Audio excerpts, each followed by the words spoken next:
How to use Clickup for beginners. Now in this video, I'm just going to be showing you with the quick view or the overview on getting started or setting up by using Clickup.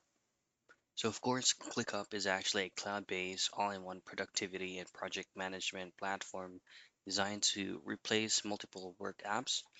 So for you to be able to get this, just simply head straight to their official site, which is going to be clickup.com right here.